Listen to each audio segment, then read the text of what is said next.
हरे कृष्णा। सभी को दंडवत प्रणाम। आप लोगों का श्रीमद् भागवतम के स्कंद 2 के अध्याय 4 में स्वागत है। अध्याय का नाम है सृष्टि प्रक्रम।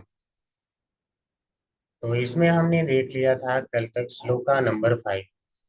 आज हम देखेंगे श्लोका नंबर 6। तो सबसे पहले मंगलाचरण करेंगे।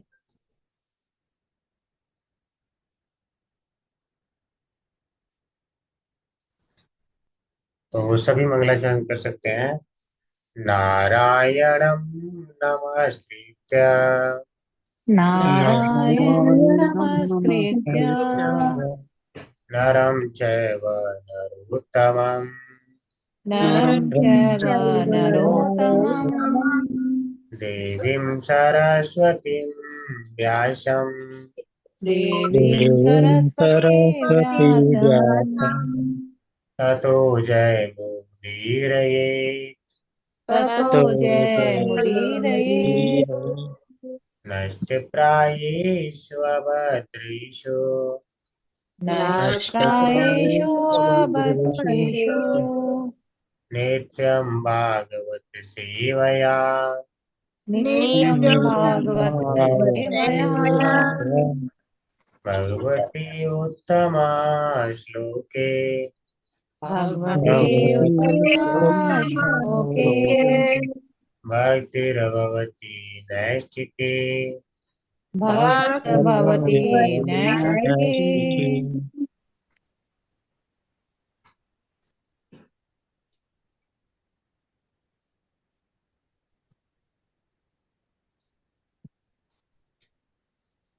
तो आज हम देखने वाले हैं श्रीमद् भागवतम द्वितीय स्कंद अध्याय 4।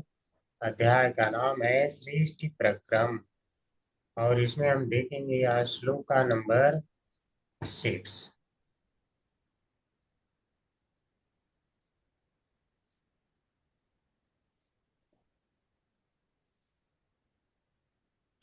तो ये बार सभी लोग इसको रिसाइट कर सकते हैं मेरे साथ।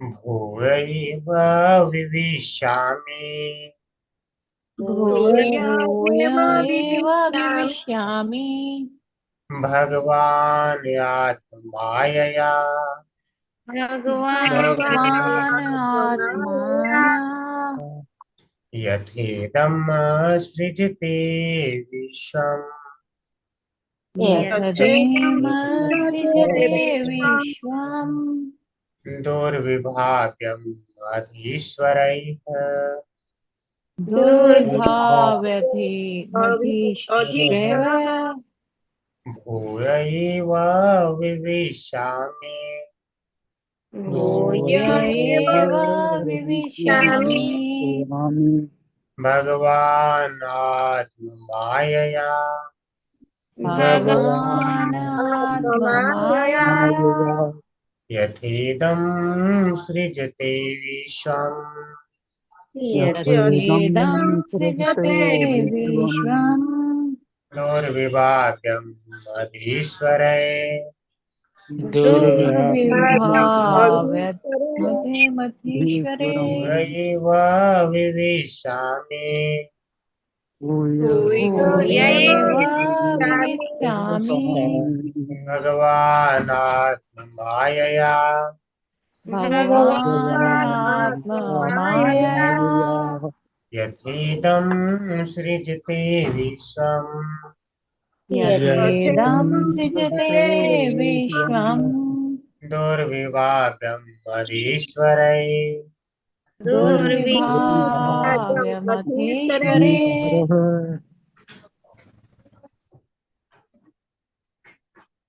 शब्दार्थ देखेंगे। भूयः फिर, एव भी, विविशामी मैं जानने का इच्छुक हूँ।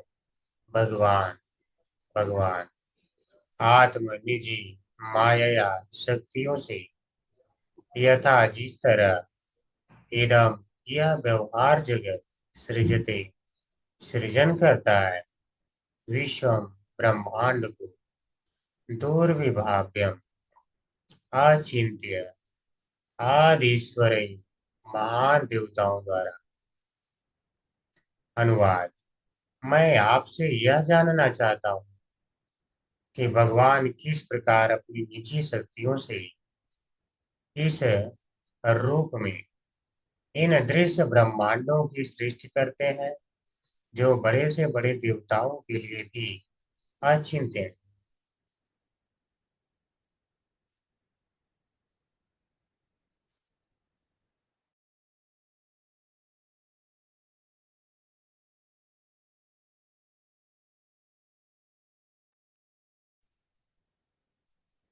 ओम नमो भगवते वासुदेवाय। ओम नमो भगवते वासुदेवाय। ओम नमो भगवते वासुदेवाय। ओम ज्ञानतिमिरान्धस्य ज्ञानञ्जनशलाकया चक्षुरुन्मीलितं येन तस्मै श्रीगुरवे नमः। श्रीचैतन्यमनोभीष्टं स्थापितं येन भूतले स्वयं रूप गदा मह्यं ददाति स्वपदान्तिकं। वन्देऽहं श्रीगुरो श्रीयुत्पदकमलं श्रीगुरून् वैष्णवांश्च श्रीरूपं साग्रजातं सगरघुनाथान्वितं तं सजीवं साधुवैतं सावधूतं पर्यंसहितं कृष्णचैतन्यदेवं श्रीराधाकृष्णपादान् सगरललिता श्रीविशाखान्वितांश्च नमः ॐ विष्णुपादाय कृष्णप्रेष्ठाय भूतले श्रीमते भक्तिवेदान्त स्वामिनिति नामिने। नमस्ते सारस्वती देवी गौरवाणी प्रचारिणे निर्विशेषा शून्यवादी पाश्चात्यदेशतारिणे वाञ्छाकल्पतरुभ्यश्च कृपासिन्धुभ्येव च पतितानां पावनेभ्यो वैष्णवेभ्यो नमो नमः। हे कृष्ण करुणा सिन्धो दीनबन्धो जगत्पते गोपेश गोप्ता कांत राधा कांत नमोस्तुते। तप्त कांचन गौरांगी राधे वृंदावनेश्वरी वृषभानुसुते देवी प्रणमामि हरे प्रिये। जय श्री कृष्ण चैतन्य प्रभु नित्यानंद श्री अद्वैत गदाधर श्रीवासादि गौर भक्तवृंद। नमो महावदन्याय कृष्ण प्रेम प्रदायते कृष्णाय कृष्ण चैतन्य नामने गौरतिशे नमः। हरे कृष्ण कृष्ण कृष्ण हरे हरे हरे राम राम राम हरे हरे। हरे कृष्ण कृष्ण कृष्ण हरे हरे हरे राम राम हरे हरे। हरे कृष्ण कृष्ण कृष्ण हरे हरे हरे राम राम हरे हरे। हरे कृष्ण संतो।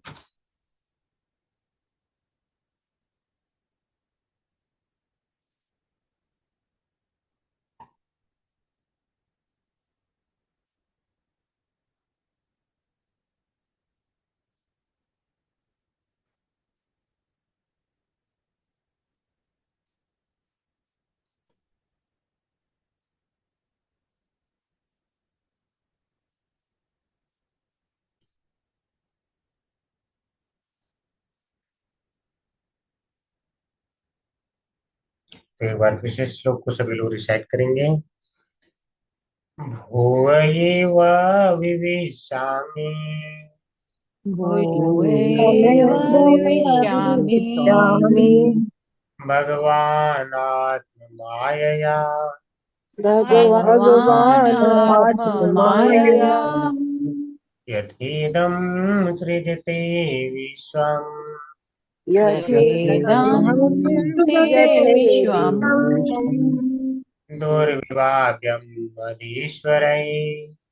दुर्विभाव्यमज्वरे। हरे कृष्णा। सभी को जो लोग रिसाइट करना चाहते हैं कर सकते हैं। हरे कृष्ण प्रभु जी सादर प्रणाम।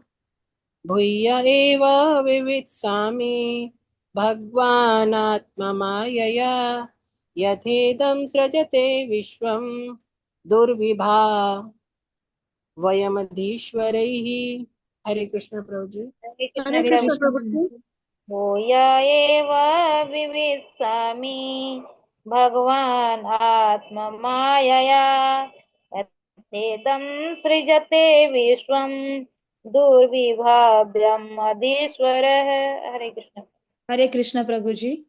भूय एव विवित्सामि भगवानात्ममायया यथेदं सृजते विश्वं दुर्विभाव्यम् अधीश्वरैः। हरे हरे कृष्ण। कृष्ण प्रभु जी। हरे कृष्ण भूया प्रभु जी। एवा विविति स्वामी भगवान आत्मा मया यया यथा इदं सृजते विश्वं दुर्विभाव्यम् अधीश्वरे। हरे कृष्ण। हरे कृष्ण प्रभु जी।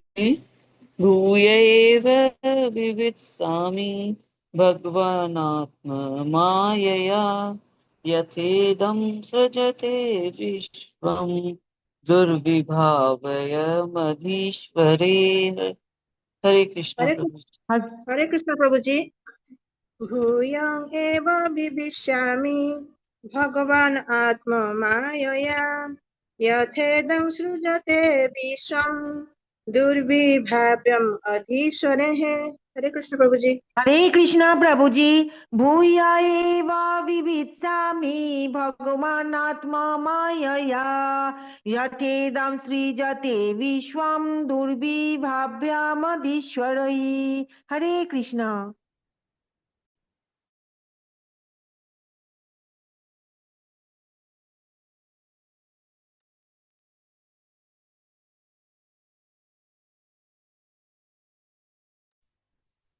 हरे कृष्णा सभी को। तो अब हम इसे समझेंगे।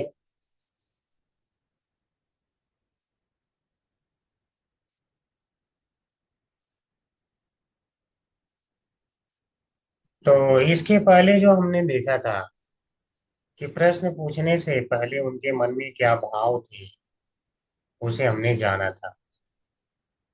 इसके बाद पांचवें में ये राजा वाच राजा ने कह दिया कि हे श्री सुखदेव गोस्वामी, आप जो यह वचन कह रहे हैं सर्वथा उचित ही कह रहे हैं, और वास्तव में आप सब कुछ जानते हैं। उन्होंने कहा आप सब कुछ जानते हैं क्योंकि आप सभी भौतिक कलमशों से मुक्त हैं, और भगवान के बारे में आप बता रहे हैं।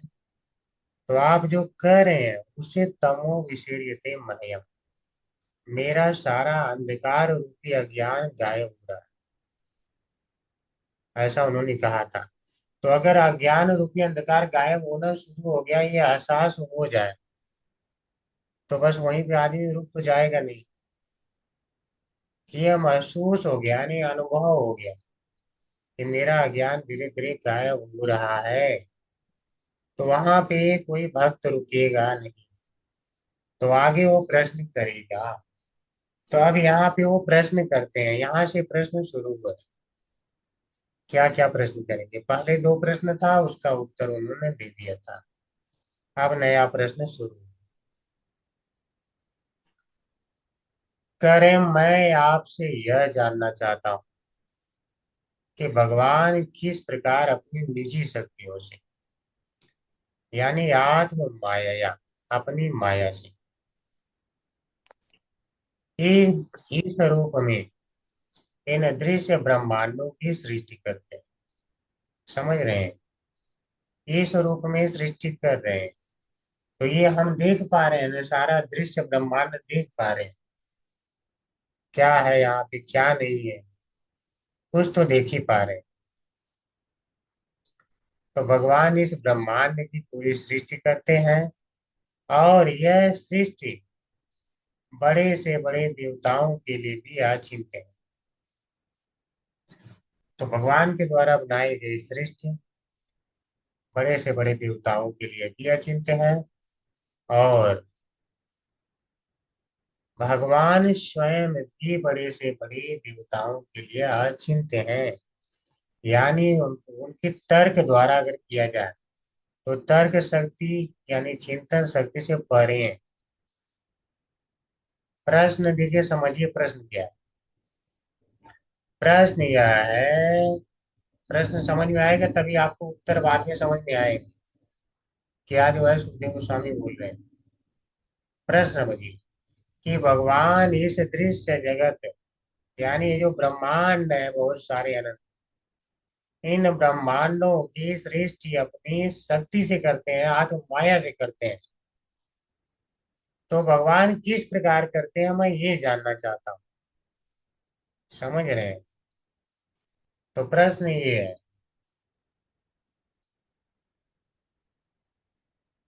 अब मेरा प्रश्न अगला आप लोगों से है, तब मैं उत्तर दूंगा। प्रश्न अब मेरा रहेगा, ये तो परीक्षित महाराज का है कि परीक्षित महाराज भगवान के किस रूप की बात कर रहे हैं यहाँ।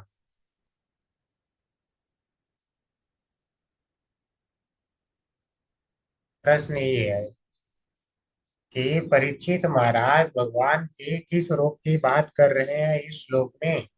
हरे कृष्ण प्रभु जी। अचिंत्य रूप में, अचिंत्य रूप। प्रभु जी, महाराज परीक्षित ने भगवान को चतुर्भुज नारायण के रूप में अपने माँ के गर्भ में देखा, तो शायद उसी के बारे में ही पूछ रहे होंगे। जी और कोई?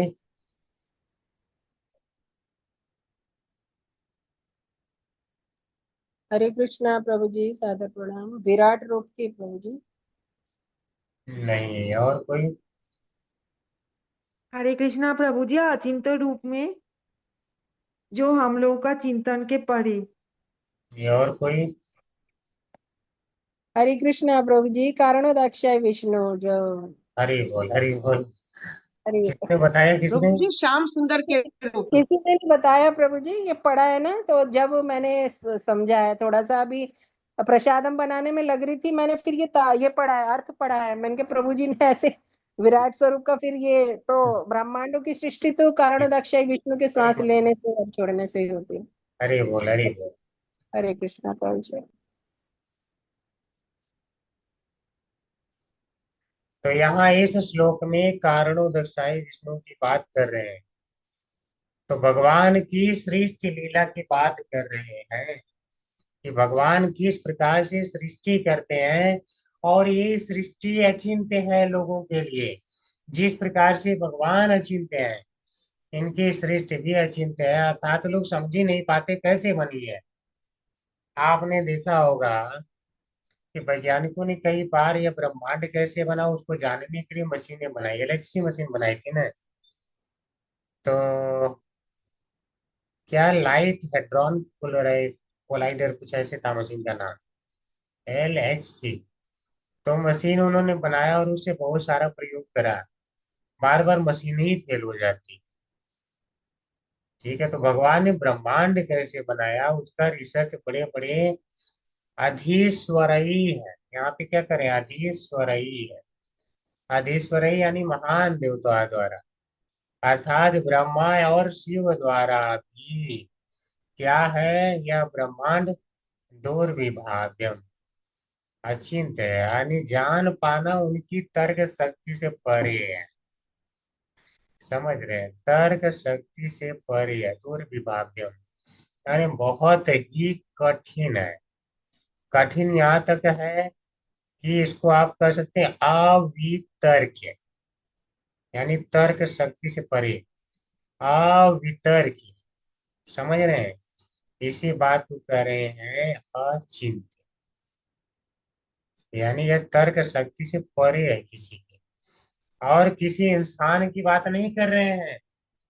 इंसान अगर नहीं समझ पा रहा है ब्रह्मांड कैसे बना, तो ये आश्चर्य नहीं है, समझ भी नहीं पाए। यहाँ बहुत कुछ आश्चर्य है इस ब्रह्मांड में। एक ही ब्रह्मांड में है और अनंत ब्रह्मांडों की रचना हुई। अनंत की तो बात ही छोड़।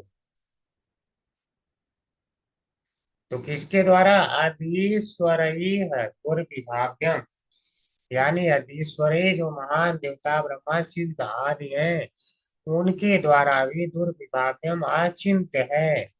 तो बाकी अन्य वैज्ञानिक या असुरों का कहना ही क्या, जो जानने की कोशिश करते हैं कि कैसे भगवान सृष्टि कर रहे हैं। तो ये विषय बहुत रोचक है कि सृष्टि की रचना कैसे होती है, ये सबका ही प्रश्न रहता है। तो ये परीक्षित महाराज का ही प्रश्न नहीं है। समझ रहे हैं? ये सबका ही प्रश्न रहता है। तो कह रहे हैं विवेश स्वामी यानी जानना चाहता हूं, मैं जानने का इच्छुक हूँ। तो जानने का इच्छुक हूँ, तो भगवान सृष्टि कैसे करते हैं? तो कह रहे हैं आत्म माया, भगवान अपनी माया शक्ति के द्वारा करते हैं। देखो, भगवान अपनी माया शक्ति के द्वारा कर रहे हैं, अर्थात भगवान कर रहे हैं। तो भगवान का एक स्वरूप है, उन्हीं की माया शक्ति भी। माया शक्ति उनकी है, माया शक्ति उनको कवर नहीं कर सकती है। अंतर समझिए, माया शक्ति उनकी है तो माया शक्ति उनकी सेवा करेगी। ठीक है, माया शक्ति उनकी सेवा करेगी। तो अब अगला मेरा प्रश्न है, भगवान की किस शक्ति की बात यहाँ हुई? अंतरंगा शक्ति की प्रभु जी। हरे कृष्णा। और कोई? बहिरंगा शक्ति, बहिरंग। अब एक काम माया करें, बहिरंगा शक्ति। दो प्रकार की शक्तियाँ। हाँ, और कोई? बहिरंग शक्ति प्रभु जी। ये दो ही प्रकार की शक्तियां हैं। एक आदमी है, एक भक्त बोलते हैं अंतरंगा, एक बोलते हैं बहिरंगा। उसके बाद तो सही हो ही जाएगा। चलिए, कोई बात नहीं। तो बहिरंगा शक्ति की ही बात हो रही है, भगवान अपनी बहिरंगा शक्ति के द्वारा यहाँ पे, वो भगवान की दो प्रकार की जो माया शक्ति है, अंतरंगा और बहिरंगा। तो बहिरंगा शक्ति के द्वारा जिस प्रकार से अनंत ब्रह्मांडों की सृष्टि करते हैं, वह मैं जानना चाहता हूँ। प्रश्न समझ में आ गया ना सभी को? प्रश्न समझ में आएगा तभी आगे आपको उत्तर समझ में आएगा। तो मैं इसीलिए कम से कम 10 बार बता रहा हूँ। मैं बाद में जब पूछूंगा तो कोई ये नहीं बोलना चाहिए मुझे प्रश्न नहीं समझ में आया। फिर से समझिए, प्रश्न यह है कि भगवान अपनी माया शक्ति के द्वारा यानी बहिरंगा शक्ति के द्वारा किस प्रकार से अनंत ब्रह्मांडों की सृष्टि करते हैं, वह मुझे बताइए। जो कैसा है सृष्टि रचना, दुर्विभाव्यम अधीश्वरई है, अर्थात बड़े बड़े महान देवता ब्रह्मा शिववाद के द्वारा भी दुर्विभाव्यम अचिंत्य है, अवितर्क्य है, यानी तर्क शक्ति से परे है। वह है, आप मुझे समझाइए।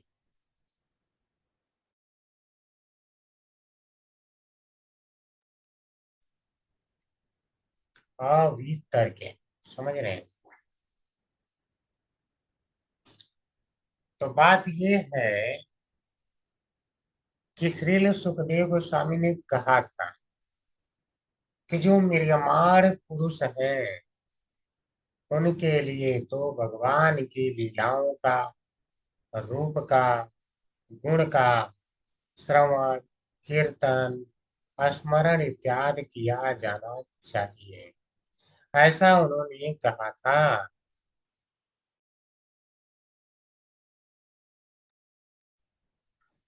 तो अब बात आती है कि इन्होंने कहा ठीक है, भगवान की एक होती है सृष्टि लीला, तो सर्वप्रथम मैं वही जानना चाहता हूँ। समझ रहे हैं? भगवान की जो सृष्टि लीला है, सर्वप्रथम मैं वही जानना चाहता हूँ। और इसके बाद भगवान अपनी स्वरूप शक्ति, अंतरंगा शक्ति या चित्त शक्ति कही, उसके द्वारा जिस प्रकार अपनी लीलाएं करते हैं तब जानूंगा। समझ रहे हैं? भाव श्लोक का ये है कि पहले बहिरंगा शक्ति के द्वारा जैसे निर्माण करते हैं वो बताइए, इसके बाद अंतरंगा शक्ति के बारे में जानूंगा।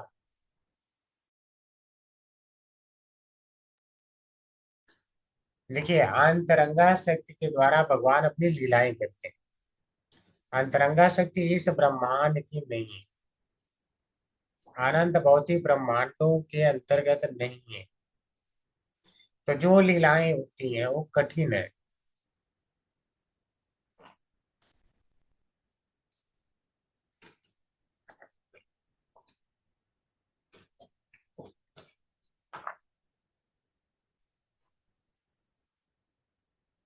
तो उस समय जो लीलाएं होती है तरंगा शक्ति के द्वारा वो कठिन है, वो समझा नहीं जा सकता है।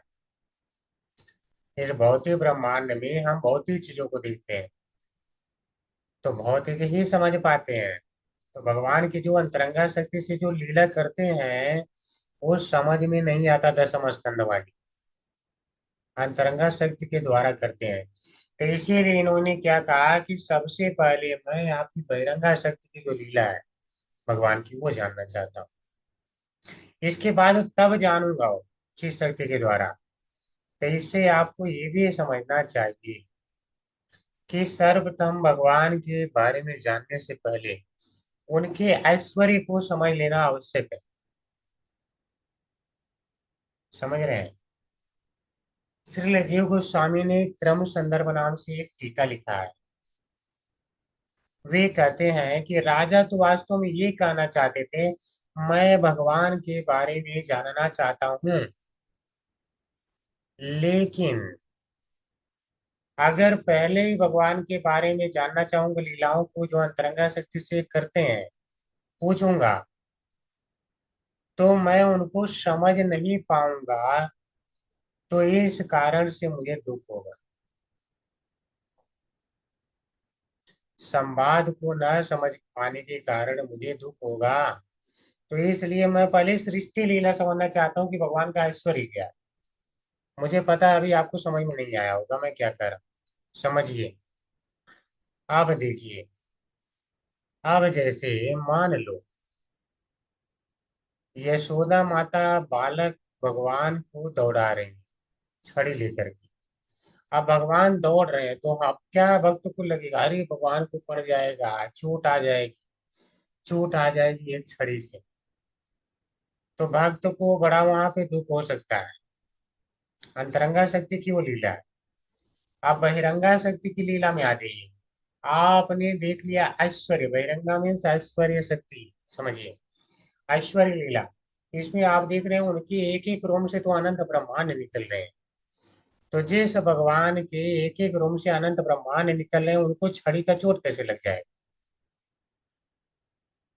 तो पहले ब्रह्मांड लीला को जब समझ लेंगे तो अंतरंगा शक्ति के द्वारा जो की जा रही लीला उनको समझना आसान होगा, दुख नहीं होगा। समझ रहे हैं? आप भगवान को बाण से मार रहे हैं भीष्म पितामह, तो उन्हें ब्लड भी निकल रहे हैं, रक्त निकल रहे हैं, भगवान को पसीने आ रहे हैं। जब आप समझ जाएंगे भीष्म पितामह तो छोड़े दो, अनंत ब्रह्मांड इस प्रकार से भगवान ने अपने को रोम से निकाल दिए, तो भगा भला उन भगवान को तीर क्या मार देगा। जहां से रोम रोम से अनंत ब्रह्मांड निकल रहा है, उस तीर की कोई वैल्यू है जाकर के उसको चोट लगा देगा। समझ पा रहे होंगे आप समझ रहे होंगे। तो इस प्रकार से सर्वप्रथम इन्होंने यही पूछा कि भगवान के बारे में, ऐश्वर्य के बारे में बताइए, अर्थात सृष्टि लीला बताइए। तो जब एक बार व्यक्ति ऐश्वर्य को समझ जाता है तब उसे कष्ट नहीं होता। अब जैसे मान लो एक असुर है, उससे भगवान की लड़ाई हो रही, वो अंतरंगा शक्ति से भगवान कर रहे हैं लीला, चित शक्ति के द्वारा लीला कर रहे हैं।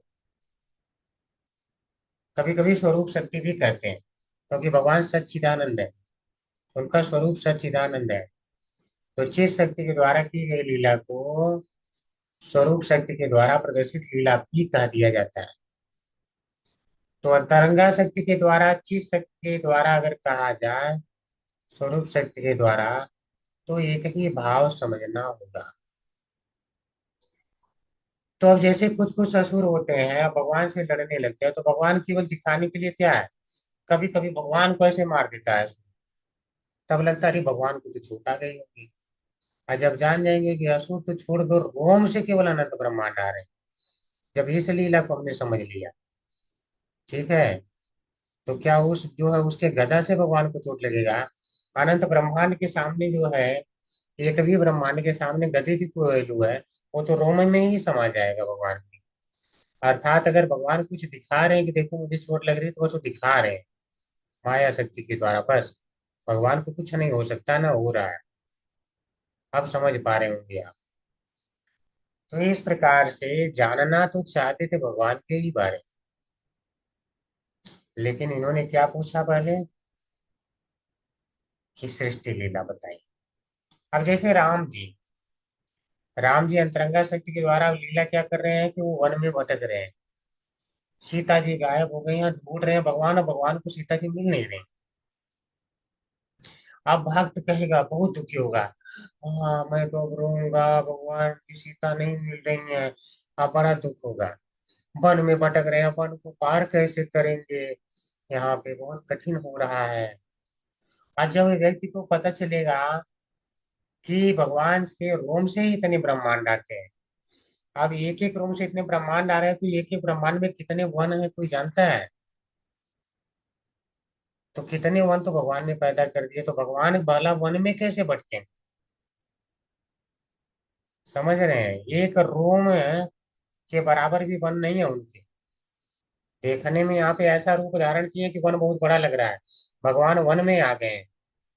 और जबकि अगर बहिरंगा शक्ति से ही वो जान जाएगा कि ऐश्वर्य शक्ति भगवान का इतना है कि ऐसे वन तो भगवान के रोम के कुछ नहीं है, रोम में ही ऐसे डूब जाएंगे। भगवान को वन क्या भटकाए? तो भगवान केवल लीला करते हैं, तब उनको दुख नहीं होता है। तो इसीलिए इन्होंने कहा कि ताकि अन्य जब अंतरंगा शक्ति की लीला सुनूं तो मुझे धैर्य हो। तो उस धैर्य को प्राप्त करने के लिए इन्होंने पहले बहिरंगा शक्ति द्वारा प्रदर्शित लीला को ही सुनना उचित समझा, अन्यथा इन्हें भौतिक चीज को पूछने की कोई आवश्यकता नहीं। ठीक है, तो अभी हम पढ़ेंगे तात्पर्य प्रभुपाद जी का। लंबा तात्पर्य है बहुत ज्यादा, तो आज तो मुश्किल ही लगता है। थोड़ा थोड़ा पढ़ेंगे और समझते हुए चलेंगे। हरे कृष्णा माता जी, किसी को पढ़ने का मौका दे सकते हैं।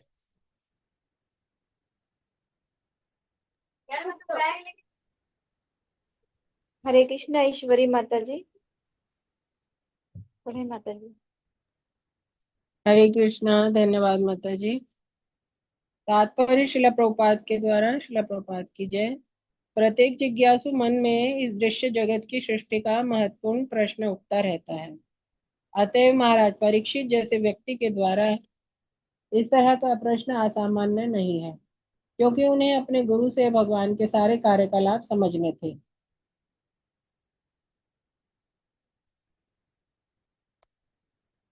हमें प्रत्येक, मेरी आवाज आ रही है माता जी? जी माता जी, प्रिय जी। जी।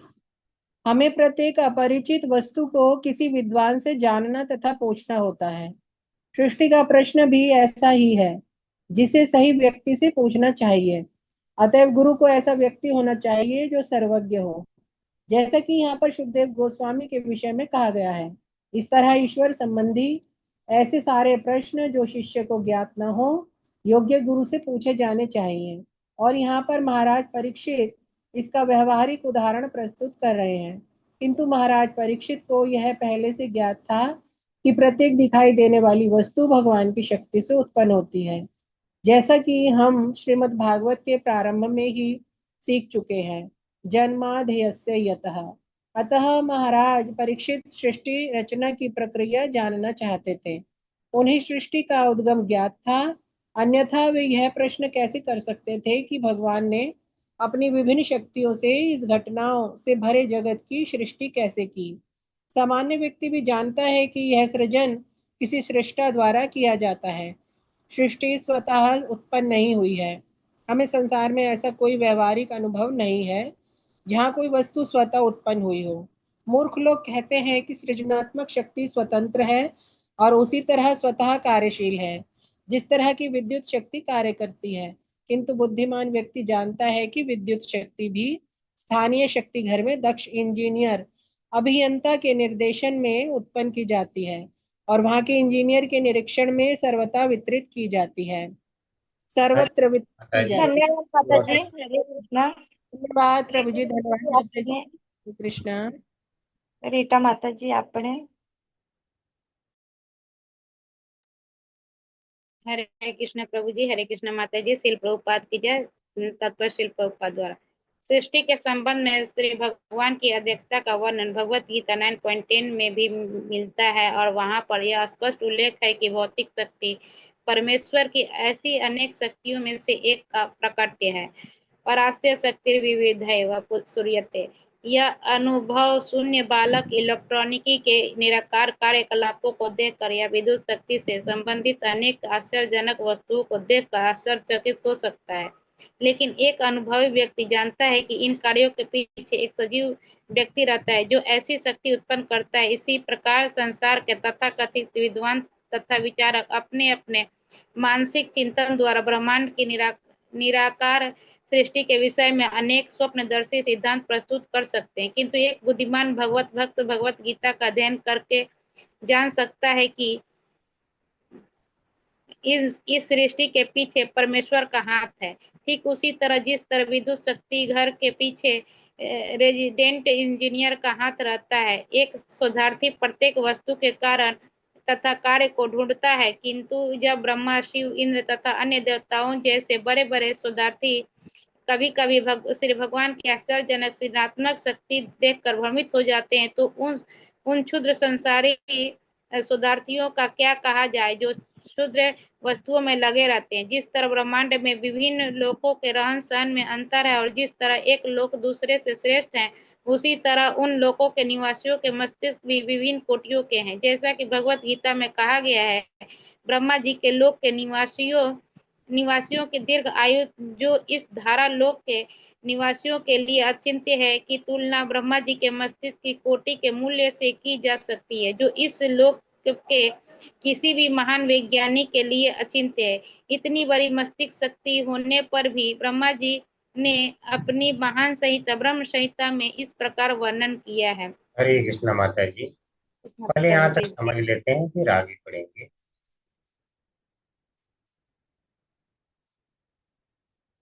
तो अब देखिए, प्रभुपाद जी कह रहे हैं, प्रत्येक जिज्ञासु मन में इस दृश्य जगत की सृष्टि का महत्वपूर्ण प्रश्न उठता रहता है। वास्तव में प्रश्न तो महत्वपूर्ण है कि जगत की सृष्टि हुई कैसे। समझ रहे हैं, प्रश्न बहुत महत्वपूर्ण है कि जगत की सृष्टि हुई कैसे। अगर महत्वपूर्ण प्रश्न है तो इसका अर्थ यह हर व्यक्ति को जानना चाहिए। अगर परीक्षा में बोलते हैं कि इम्पोर्टेंट क्वेश्चन, तो इसका मतलब उसको अवश्य याद करते हैं। तो ये महत्वपूर्ण है, इसका मतलब इस प्रश्न का उत्तर सबको जानना ही चाहिए। तो अतः महाराज परीक्षित जैसे व्यक्ति के द्वारा इस तरह का प्रश्न असामान्य नहीं है, क्योंकि उन्हें अपने गुरु से भगवान की सारी कार्यकलाप समझनी थी। तो भगवान ने क्या कहा, जन्म कर्म च मे दिव्यम एवं योगिति तत्वतः त्यक्त्वा देहम पुनर्जन्म नैति मामेति सुअर्जुन। जो मेरे जन्म और कर्म को समझ जाता है, दिव्य प्रकृति को, वे वास्तव में देह का त्याग करने के बाद सीधे मेरे धाम में आते हैं, पुनर्जन्म नहीं होता है। तो इसलिए वह कर्मों को समझना चाहते हैं। तो अब ये तो आध्यात्मिक दृष्टि से, लेकिन आज के असुर क्या सोचते हैं, अरे अपने से बम विस्फोट हुआ होगा और तो हो गया सृष्टि। अच्छा, मान लीजिए, हम मान लें कि विस्फोट से ही सृष्टि हुआ, चलो मान लेते हैं। मान लो किसी मॉल में बम फट गया, तो क्या अपने आप बम वहां पहुंच गया? क्या बम का मटेरियल कोई लेके तो बनाया होगा ना बम? बम बनाने के पीछे दिमाग लगा होगा, फोड़ने के पीछे तो एक दिमाग है ना। तो इसका अर्थ है कि अगर बेवकूफ आदमी है तो भी उसे जानना चाहिए कि अगर ये बना तो उसके पीछे दिमाग है, और दिमाग है तो कोई उसका दिमाग वाला भी, दिमाग लगाने वाला भी है। तो उसे ये होना चाहिए पता। ये नहीं सोचना चाहिए कि कोई है ही नहीं, अपने आप हुआ। तो सृष्टि अपने आप नहीं बनी है, भगवान ने बनाया है। तो भगवान के विषय में वास्तव में व्यक्ति को जानना चाहिए। तो आप देखिए, सृष्टि कैसे बनी, ये प्रश्न है अपरिचित। तो अपरिचित प्रश्न है, तो इसका उत्तर सारे लोग नहीं दे सकते। तो सारे नहीं दे सकते, तो कौन दे सकता है? तो वही जो वास्तव में इस परंपरा में जुड़ा हो, जो गुरु। तो इसीलिए करें, गुरु को ऐसा व्यक्ति होना चाहिए जो सर्वज्ञ हो। इसीलिए क्या बोलते हैं, सर्वज्ञ से अमान तवानज्ञ। आप सर्वज्ञ से हैं क्योंकि आप सारे पापों से मुक्त हैं, जैसा कि यहाँ पर सुखदेव गोस्वामी के विषय में कहा गया है। तो जो सृष्टि विषयक प्रश्न है, इसका उत्तर हर जगह नहीं मिल सकता। तो इसीलिए कह रहे हैं कि इस तरह का जो प्रश्न है, यानी इस तरह ईश्वर संबंधी ऐसे सारे प्रश्न जो शिष्य को ज्ञात न हो, जो कि सही में किसी को नहीं है, योग्य गुरु से पूछे जाने चाहिए। और यहाँ पर महाराज परीक्षित इसका व्यवहारिक उदाहरण प्रस्तुत कर रहे हैं। तो जो योग्य गुरु है उससे पूछना चाहिए कि बताइए, अपने मन से कल्पना नहीं करना कि बम फट गया और हो गया, ये टकराए वो टकराए, ग्रह टकरा गए हो गया, सृष्टि की रचना होगी। टकराया किसने? ग्रहों को लाया ही किसने? ये किधर से भाग के जा रहा है, ये किधर से भाग के जा रहा है, अपने आप जा रहा है। वही तो है, उसके पीछे दिमाग लगाया है। हम उपग्रह छोड़ते हैं, ऐसे ग्रह में घूमता रहता है। एक कक्षा में। तो इसके पीछे बहुत सारे वैज्ञानिक होते हैं, वैज्ञानिकों का दिमाग होता है। अब मान लो कि हमने यहाँ से छोड़ दिया, वो आकाश में घूम रहा है, चांद के चारों तरफ मालूम घूम रहा है। तो अब कोई देखे ऊपर से तो कोई देखो ये इतना बड़ा पिंड घूम रहा है, ये अपने आप घूम रहा है। क्या मूर्खता है कि नहीं? अगर हम फेंक रहे हैं तो हमारे यहाँ दिमाग लगा के फेंक रहे हैं, दिमाग लगाने वाले हैं। बाकी कोई कहे सृष्टि अपने आप बन गई, हमने जो किया तो हम हैं, बाकी चीजें अपने आप हो गई। तो ये वाला भी उपग्रह अपने आप चले जाना चाहिए था। तो अगर नहीं दिख रहा हमें कोई किसी काम के पीछे, तो ऐसा नहीं कि वो काम करने वाला है ही नहीं। काम करने वाला है तब काम हो। लेकिन महाराज परीक्षित इसमें इस बात में क्या है, बहुत ही लकी हैं कि वो जानते हैं कि सब कुछ भगवान से उत्पन्न हो रहा है। इसलिए उन्होंने कह दिया, ईश्वर से आत्म माया, भगवान भगवान अपनी माया से भगवान ही कर रहे हैं। तो कम से कम परीक्षित महाराज को ये तो पता है ना कि भगवान कर रहे हैं। ये तो नहीं कर रहे हैं किसी ने बम फोड़ा है, सृष्टि हो गई। तो ये उन्हें ज्ञात है, समझ रहे हैं। और हम लोग को भी ज्ञात है, जन्मादस्य ये तक भगवान से ही सारी चीजों का जन्म हो रहा है, वही पालन कर रहे हैं, वही संहार कर रहे हैं। ठीक है। तो पहला श्लोक भगवत गीता का 1.1.1 आप लोग पढ़ चुके हैं और ये जानते हैं कि सब कुछ भगवान से ही आता है। और यहाँ पे महाराज परीक्षित भी वही कर रहे हैं। और वास्तव में देखा जाए तो शौनक आदि ऋषियों ने भी पूछा था, उन्होंने भी यही कहा था, तो योगेश्वरी कृष्णे नहीं आथे आख्याय अरे धीमन, पांचों प्रश्न उन्होंने कहा था, अथे आख्याय अरे धीमन, अवतार कथा शुभा, लीला विदत ईश्वरम, ईश्वर से आत्म मायया। आप भगवान के अवतार कथाओं के बारे में कहिए, जो लीलाएं वो अपनी आत्म माया, अपनी माया से करते हैं। अर्थात जो चाहे सृष्टि लीला हो, चाहे प्रकट लीला वृंदावन में, गोकुल धाम में, मथुरा में होने वाली अंतरंगा शक्ति के द्वारा हो, ये सब भगवान की माया के द्वारा भगवान संपन्न कर रहे हैं। तो व्यक्ति को इतना तो बुद्धिमान होना चाहिए कि यह भगवान कर रहे हैं, ये पता होगा एटलीस्ट।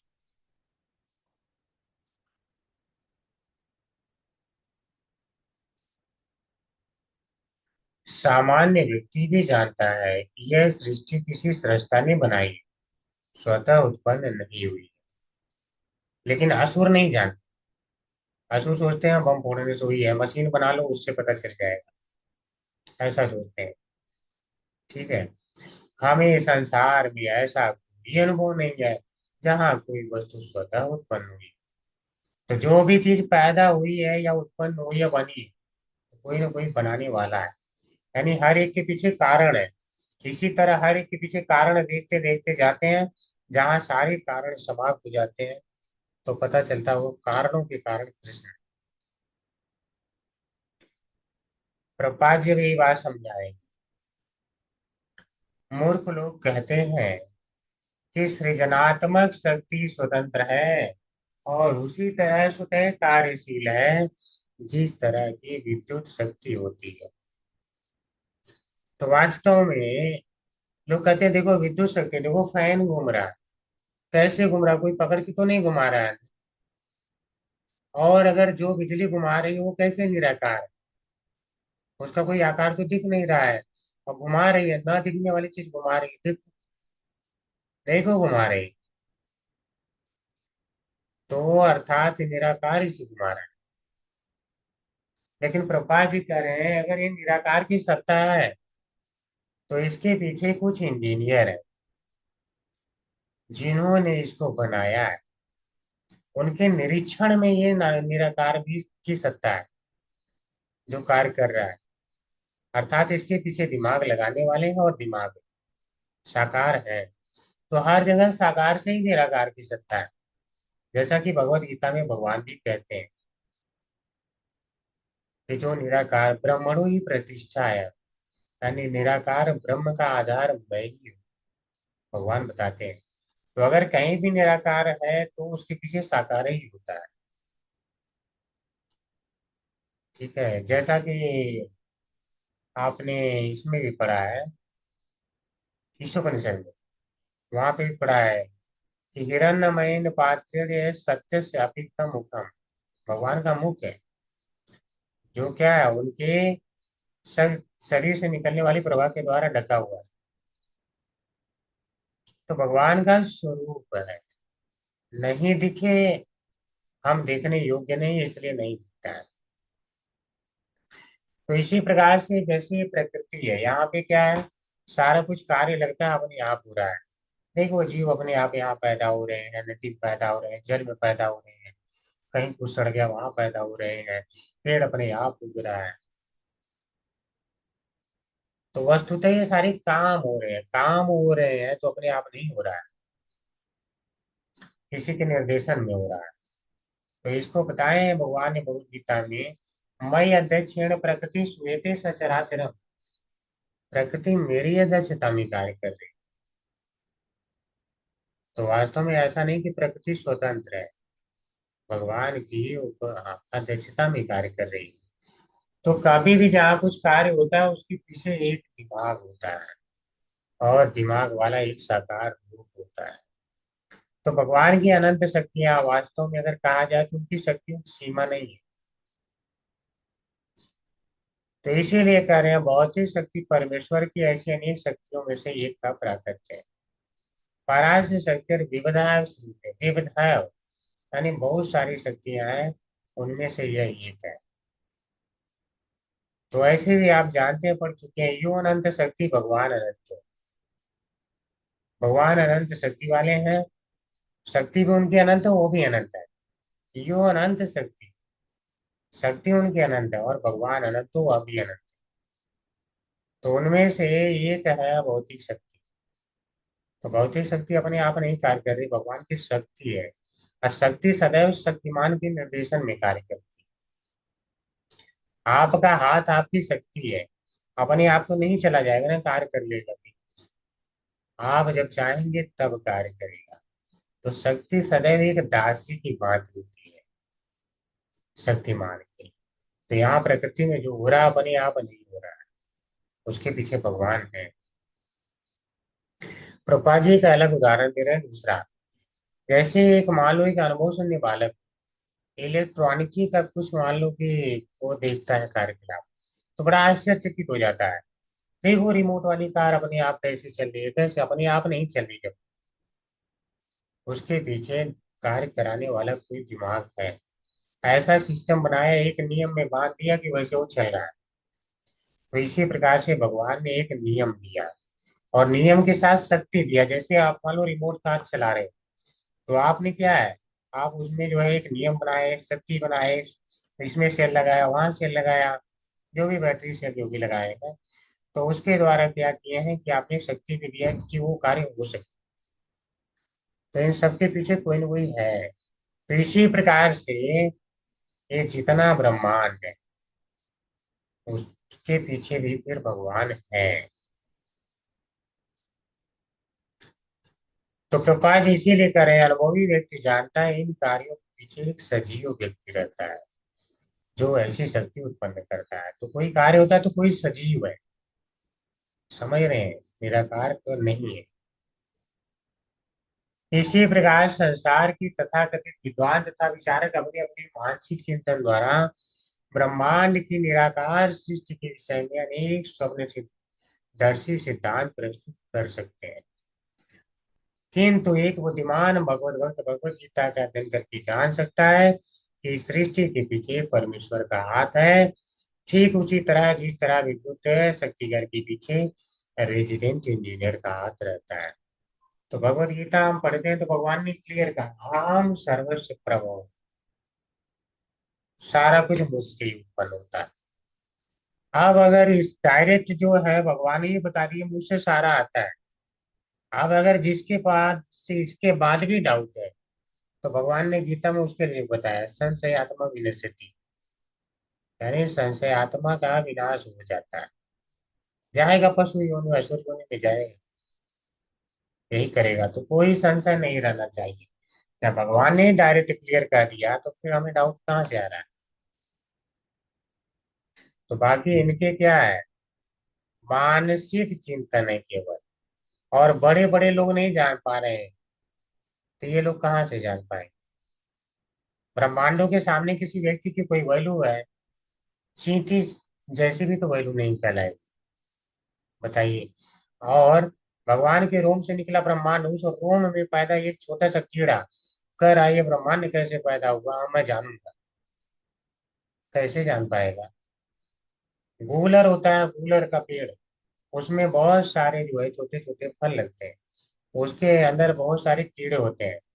अब गूलर के अंदर बंद कीड़ा कहे कि मैं जानूंगा कि ये गूलर के बाहर क्या है, ये गूलर कैसे कैसे पैदा हुआ, अरे अंदर से निकल के तो दिखाओ पहले। तो ब्रह्मांड के 7 लेयर है, उसको कोई पार तो करके दिखाए, उन्हें नहीं पार कर पाएगा, क्या जानेगा। तो ये सारे स्वप्नदर्शी सिद्धांत हैं। अनुमान लगा लो, कुछ भी सपने में जैसे देख लो, सपने में व्यक्ति उड़ता है, सही में तो नहीं उड़ लेता है ना, अंतर होता है। तो यहाँ स्वप्नदर्शी सिद्धांत चल रहे हैं, लेकिन भगवत गीता का अध्ययन करता है व्यक्ति डायरेक्ट जान जाता है। एक शोधार्थी प्रत्येक वस्तु के कारण तथा कार्य को ढूंढता है, किंतु जब ब्रह्मा शिव इंद्र तथा अन्य देवताओं जैसे बड़े बड़े शोधार्थी कभी कभी भगवान की आश्चर्यजनक सृजनात्मक शक्ति देखकर भ्रमित हो जाते हैं, तो उन क्षुद्र संसारी शोधार्थियों का क्या कहा जाए जो क्षुद्र वस्तुओं में लगे रहते हैं। समझ रहे हैं, दुर्विभाव्यम अधीश्वर की व्याख्या कर रहे हैं कि ब्रह्मा शिव इंद्र जैसे लोग देवता नहीं जान पाते हैं, तभी संसार का एक छोटा सा शूद्र कीड़ा कह रहा मैं जानूंगा। समझ रहे हैं, कैसे जान पाएंगे। जिस तरह ब्रह्मांड में विभिन्न लोगों के रहन सहन में अंतर है, और जिस तरह एक लोग दूसरे से श्रेष्ठ है, उसी तरह उन लोगों के निवासियों के मस्तिष्क भी विभिन्न कोटियों के हैं। तो होता क्या है कि जैसे जैसे लोक में वो ऊपर जाते हैं तो लोगों का मस्तिष्क भी तीव्र होता जाता है। ब्रह्मलोक में ब्रह्मा जी का मस्तिष्क सबसे तेज है, और वह ब्रह्मा जी नहीं जान पा रहे, और हम कह रहे हैं कि हम जान जाए। समझ रहे हैं। और जब ब्रह्मा जी अगर जान पाए तो क्या जान पाए अंततः, ईश्वर परम कृष्ण है, वो जान पाए कि वह परम ईश्वर कृष्ण है। और हम अनुमान लगा रहे हैं, हम अनुमान लगा रहे हैं, पहला जीव कह रहा है कि कृष्ण भगवान है और हम अनुमान लगा रहे हैं। तो अनुमान लगाने की कोई आवश्यकता नहीं, हमारे उधर दिमाग नहीं। सबसे उच्च लोक में ब्रह्मा जी बैठे हैं, उन्होंने दिमाग उनके पास ज्यादा, उन्होंने बता दिया। तो ब्रह्मा जी उनका क्या है, दीर्घायु है, जो इस धरा लोक के निवासियों के लिए अचिंत्य है। समझ रहे हैं? तो मनुष्य के मस्तिष्क की उनसे कोई तुलना ही नहीं जो यहाँ पे है।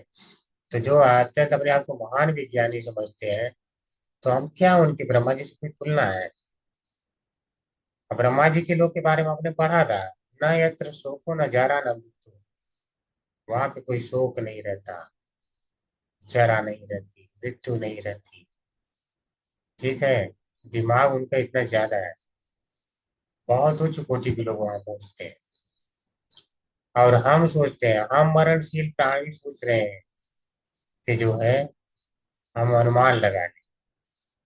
तो इतनी बड़ी मस्तिष्क शक्ति होने पर भी ब्रह्मा जी ने अपनी महान संहिता ब्रह्म संहिता में कहा, क्या कहा? ईश्वर परम कृष्ण सच्चिदानंद विग्रह अनादि राज्य गोविंद सर्व कारण कारण।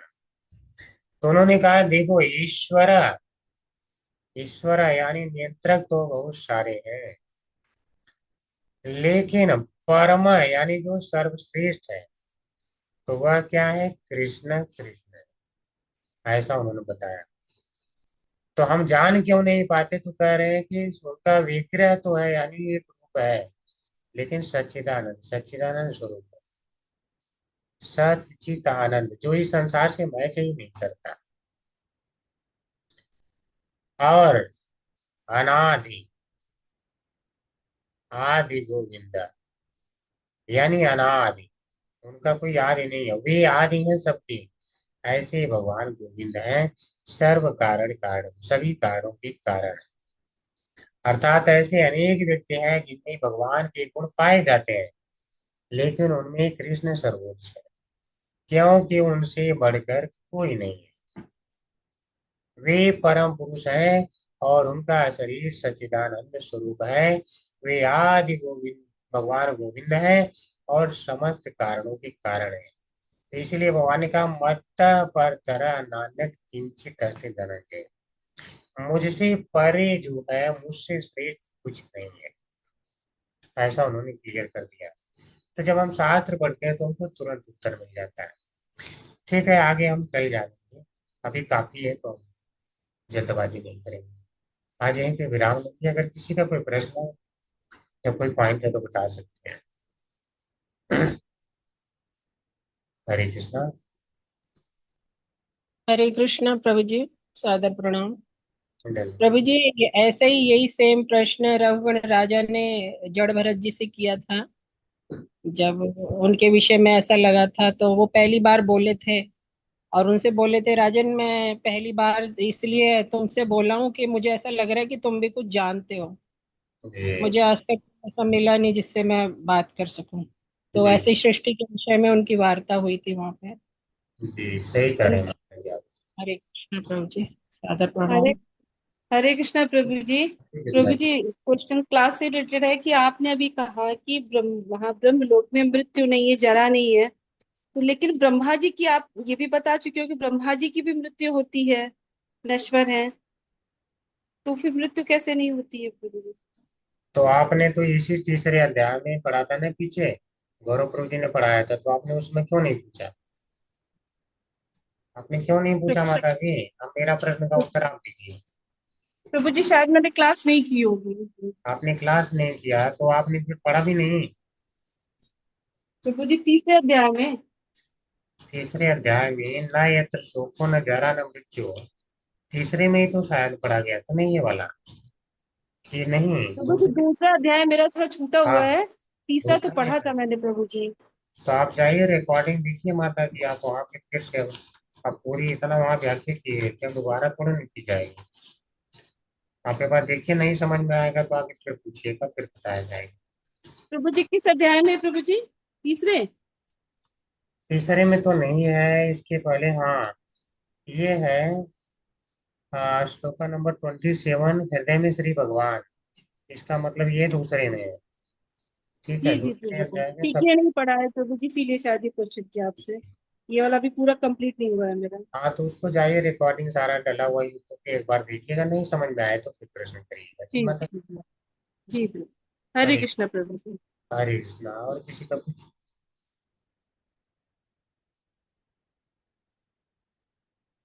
नहीं। तो ठीक है, आज फिर चलेंगे, कल फिर मिलेंगे, इसी समय उपस्थित होंगे। वाञ्छाकल्पतरो वैश्च कृपा सिन्धो भैयव च पतितानां पावनेभ्यो वैष्णवेभ्यो नमो नमः। अनंत कोटि वैष्णववृंद की जय। जय पाद की जय। जय जय जय। जय जय। जय माता की जय हरे जय। कृष्ण। हरे कृष्णा जय। हरे प्रणाम। कृष्ण प्रभु जी, सादर प्रणाम। कृष्ण प्रभु जी, कृष्ण सादर प्रणाम। प्रणाम। पंचांग प्रणाम।